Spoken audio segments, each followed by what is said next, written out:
자, 이제 먼지의 마지막 세션 정도로 되겠는데요. 보면 먼지의 흡입과 호흡기 내의 방황 기전 61페이지를 보겠습니다. 우리가 지난 세션에서 그리고 강의실 그 강의 때 호흡기 구조는 간단히 설명을 했어요. 그죠? 호흡기 구조에 뭐 복잡한 것, 상기도, 하기도, 폐포 이렇게 다 우리는 외울 필요는 없습니다. 그냥 그런 구조로 되어 있다. 뭐 우리말로 쉽게 얘기하면 코를 거쳐서 인후광, 목 부분이죠. 그죠? 인후광을 거쳐서 기도를 통해서 기관지, 그 기관지가 끝까지 뭐 여러 개 갈라져서 끝에 이제 폐포가 달려있다. 거기서 가스 교환이 일어난다. 그 정도고, 여러분들이 그 62페이지에 보면 우리 인체를 보면 인체의 그 피부, 스킨, 그 피부죠. 그죠? 피부를 전부 다 펼쳐놓으면 여기 보세요. 한 1.8m 제곱 정도 된다고 했죠. 그죠? 피부를 전부 펼쳐놓으면 피부의 면적이. 내장 부위를 전부 펼쳐놓으면 내장, 소화기계, 그죠? 소화기계를 펼쳐놓으면 10m 정도 된다고 했죠. 그죠? 우리 소화기계에 보면 소화기계도 흡수 면적을 높이기 위해서 그 위 같은 데에 융털 같은 게 많이 나와 있지 않습니까? 그죠?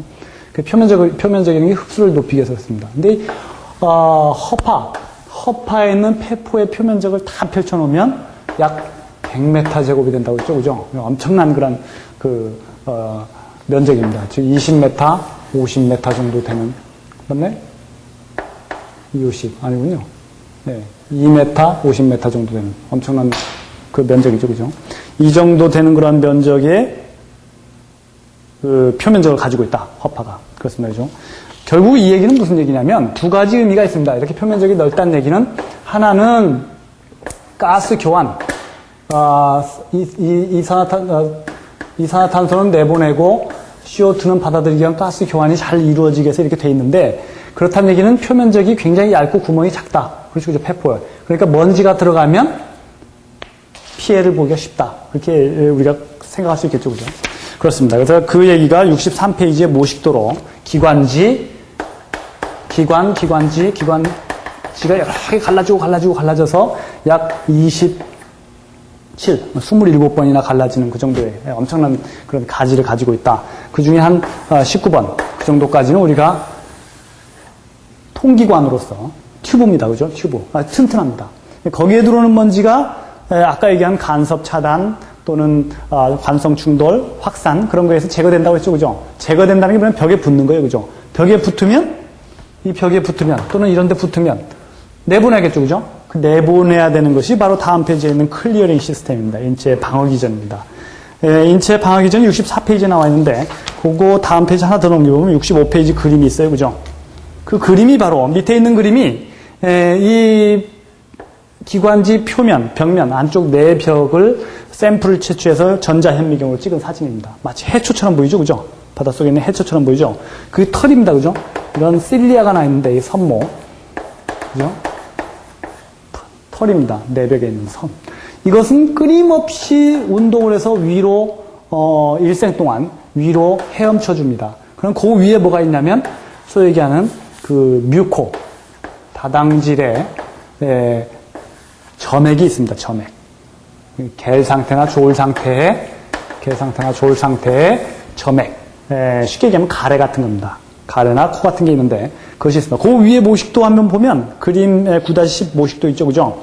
그것이 바로 밑에 있는 것이 선모고 위에 있는 것이 바로 점액질입니다. 그 점액질이 끊임없이 위로 헤엄치기 때문에 표면적에 붙은 먼지는 끈적끈적한 그 다당질에 붙어서 위로 넘어간다는 것이죠. 그죠? 그래서 64페이지에 보면 인체의 방어 기전 4가지가 나와 있어요. 그죠? 다음 페이지는 별로 중요하지 않은데 인체의 방어 기전 4가지는 좀 정확히 알아둘 필요가 있습니다. 그래서 particles deposited above the terminal bronchioles. terminal bronchioles.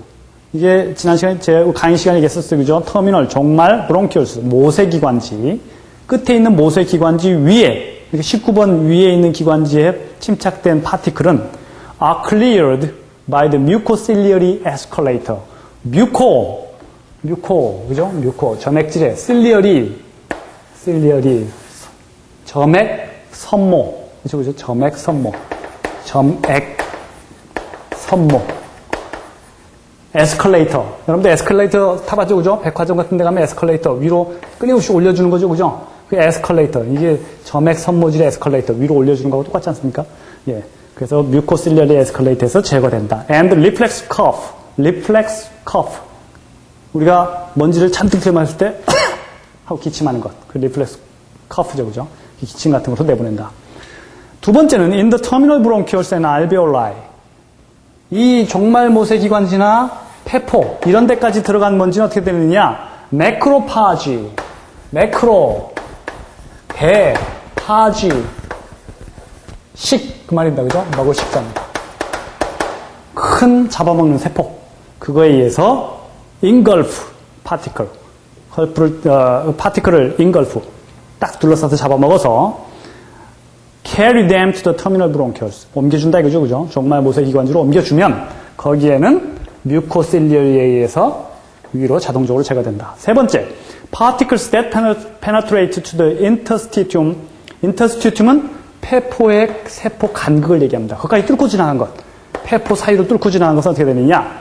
그것은 may be carried by macrophage. macrophage에서 잡혀서 림포사이트, 우리 혈액계 말고 림프계 있죠, 그죠? 림프계. 글로 와서 없어지든지. 그렇지만 many are stored for years. 상당수는 수년간 거기에 머무른다. cytotoxic particles. 아까 우리 SiO2, 실리카 얘기할 때 사이토탁식이 했었죠, 그죠? 사이토탁식이 나서 세포독성, 세포독성 파티클은 어떻게 되느냐? 매크로파지도 죽이고, 그죠? kill the macrophages and penetrate to the interstitium. 세포 간극으로 지나갑니다. 이런 것들은 제거가 잘 되지 않겠죠, 그죠? 그래서 진폐증을 일으키는 물질로 알려져 있다. 이 네 가지의 관점은 여러분들이 이해를 해두시기 바라고, 65페이지의 장해 기전, 어떻게 해서 장애가 일어나느냐 참고로 보시기 바랍니다. 마지막 66페이지에 보면 분진에 의한 질병이 있는데, 진폐증, 먼지에 의해서는 진폐증이 일어난다. 먼지에 일어나서, 먼지 진짜죠, 그죠? 진폐증이라는 것은 먼지 진짜, 진폐, 먼지의 허파가 말입니다, 그죠? 진폐. 그로 인한 증상, 그렇지, 뉴모코니오시스입니다. 그거 하나만 알아두시기 바랍니다. 뭐 이것이 SiO2에서 들어가는 규폐증, 탄광부들이 걸리는 거, coal workers pneumoconiosis. 그 다음에 용적공의 뭐 폐, 용적공도 그 집회증 걸릴 수 있죠, 그죠? 뭐 그런 거 등등입니다. 뭐 나머지 이런 그 진폐증에 영향을 미치는 요인들이 무엇이냐? 당연히 농도, 흡입량, 분진의 크기, 노출 기간, 분진의 종류, 개인 차이, 뭐 이런 거 등등이 있겠죠, 그죠? 그것도 참고로 보시면 되고, 분진의 관리 대책. 우리 뭐 첫 시간에 얘기한 거하고 똑같습니다. 도수는 농도 곱하기 시간이다. 시간을 줄이든지, 농도를 줄이든지. 그렇죠, 그죠? 농도를 줄이는 건 공학적 관리 대책. 시간을 줄이는 것은 행정관리적 대책. 그죠? 그 다음 개인 보호구. 방진 마스크겠죠, 그죠? 그런 겁니다. 그래서 그건 첫 시간에 했던 걸 갖다 응용하면 될 것이고, 먼지의 측정. 여러분들은 먼지의 측정은 우리 지난 시간에 본 것처럼 필터를 통해서 에어 샘플링 펌프를 통해서 먼지를 측정한다.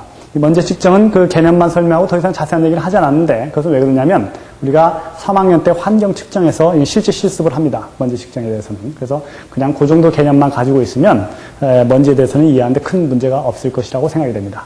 여기까지가 우리가 이제 공장 환경공학의 전반부고, 우리가 다음 주에는 강의실에서 원래 시간에, 강의 시간에 시험을 보기로 되어 있습니다. 그죠? 중간고사를 보기로 되어 있고, 중간고사 이후에 다시 하반부의 강의를 이어나가도록 하겠습니다. 감사합니다.